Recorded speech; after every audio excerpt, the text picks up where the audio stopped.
Hello guys, how's it going? My name is Darren, and today I want to show you guys a way to level your characters a little bit faster than usual, especially with the patch 7.2.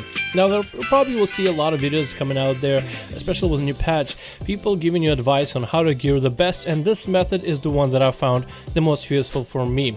Now, with patch 7.2, you got a lot of updates, and one of those updates is a new faction and a new zone. Right now, the new zone is the Broken Shore, and on the Broken Shore you have a new faction for Legion Fall, and the faction uses the same resource as was with the pre-patch event of Nethershards. You're able to collect Nethershards from kill mobs and doing events and doing the world quest and finishing world quest in the area, collecting rare treasures and killing world bosses and doing the demon ship event. I'm not really sure what the demon ship name is at the time, but you collect a lot of Nethershards, and it's probably one of the fastest ways, at least it was for me, in order to get yourself geared in terms of gear to catch up to everybody else if you are planning to play this character a lot more regularly. For example, I recently geared my priest. I geared him as disc, and I'm probably going to be healing him as disc for my raid, because for my raid I feel like sometimes you don't have enough healers, so I am going to forego my DPS role as a rogue, but I am going to have to catch up to it's a fairly average 895 item level, so it's not all that high, but still something to farm up to compared to starting with almost no gear. With the patch 7.2 system, they introduced the faction and the Nethershards, and it's one of the ways for you to get gear. You can collect Nethershards and trade them for set pieces for your specialization from two vendors. One of them sells it for 400 Nethershards, the other sells them for 5,000 a pop, and the 5,000 one is there on purpose. I'll talk about it in a second. But this way you're able to choose which piece of gear you need to fill out. Let's say you got a legendary and a few other lucky drops from dungeons, LFR raids, and even emissary chests, so you are able to fill out your gear with at least 850 item level gear, with chances for them to Titan Forge and upgrade. So with this system, you basically want to jump into the Broken Shore, which is the new area, get into a 5-man group, or you can even do this solo. You want to find areas where there's a lot of mobs spawning back to back to back. Get yourself maybe a tank, a couple DPS. You can be a DPS or even a healer, and even with no gear, in most cases you should be just fine doing this. Now, in most cases where you want to have farm groups, you want people with the most amount of damage, the highest item level, the tanks that can pull a raid worth of mobs, and you would want a healer who can survive wave after wave after wave of enemies without losing mana. In this case, you actually have somewhat of a free pass as a low item level person with a healer, DPS, or a tank, for two reasons. One, there's already people that are going to be farming this for hours on end, and most people are on their mains or high item level characters trying to farm 5,000 worth of Nethershards in order to get a piece of gear from the new faction of 7.2 that has a chance to give them a legendary.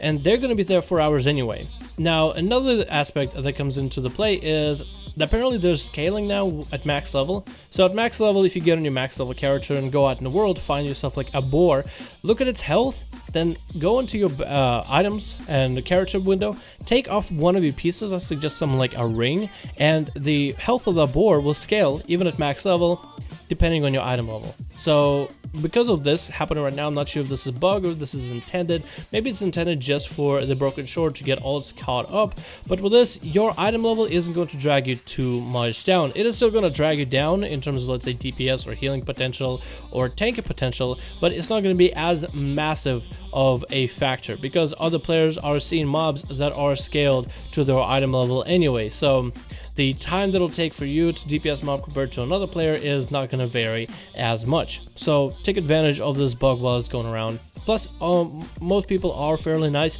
with this new system because they're going to be there farming for Nethershards anyway. A lot of people are thinking that they're going to invest a lot of time in this zone, so they'll usually let somebody of low item level into the group and allow them to farm for gear because everybody is trying to gear out anyway. So what you want to do is you don't want to do this solo. You kind of want to find a LFG group, if at best, where you can have 5 people in that group. And there's a couple money spots to farm. The money spots are about here, here, and here are the best ones that I've found so far. But there are probably a few other ones to snag, so keep your eyes on around the Broken Shore, and if you find a group of people just hanging out in an area, that's probably one of the money spots. So being able to hop into LFG groups can get you into low population servers sometimes where there's nobody around, so you can get a lot more farming done. So which is why I recommend in most cases LFG off of a different server, especially if yours is very populated.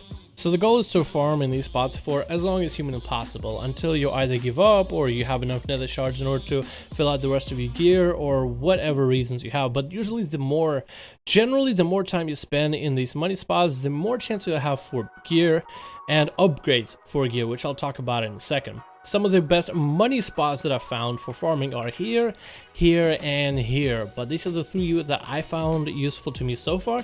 I'm pretty sure there are a lot more spots where mobs are just constantly spawning. And I think the mobs are supposed to be spawning like this, especially if you have like a high population server, to make sure that everybody's experiencing this event on such a small island. So it's fairly easy to collect yourself a bunch of spots in order to be able to get yourself the most amount of gear and the most amount of, I guess, experience in terms of catching your character back up and catching up to wherever your main is at. The best part about this is the more time you spend in this areas, the more chance you have for better item pieces. Like for example, I got a few pieces of gear, let's say my belt and my boots that are 850 item level, but everything else is higher than that. So I'm trying to fill out those places and fill out that piece of gear.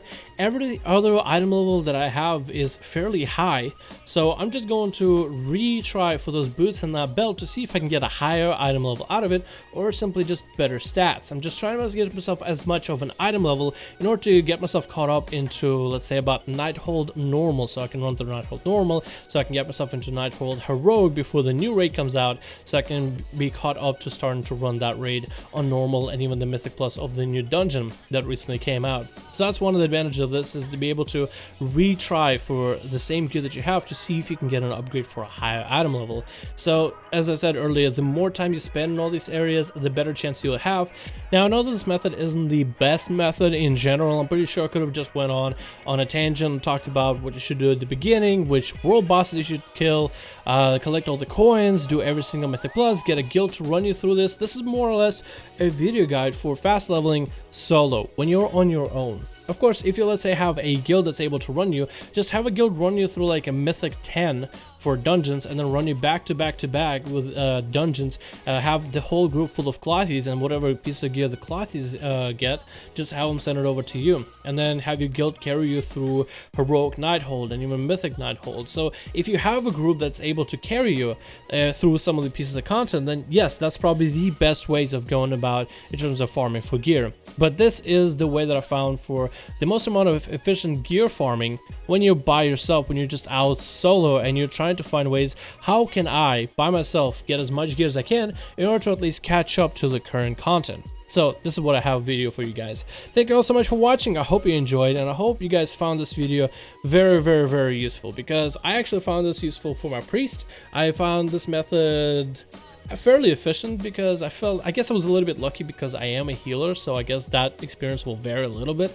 If you do have a spec that can do healing and you can join these groups as a healer to help them out, then in most cases I think you will not be denied. But even if you're somebody who's like lots of dots in terms of DPS or a high amount of AoE damage, then I think most groups will let you in as well. But this is the best way I found in terms of just solo gearing. Thank you guys again so much for watching. I hope this video was helpful for you guys, and I'll see all of you in the next video.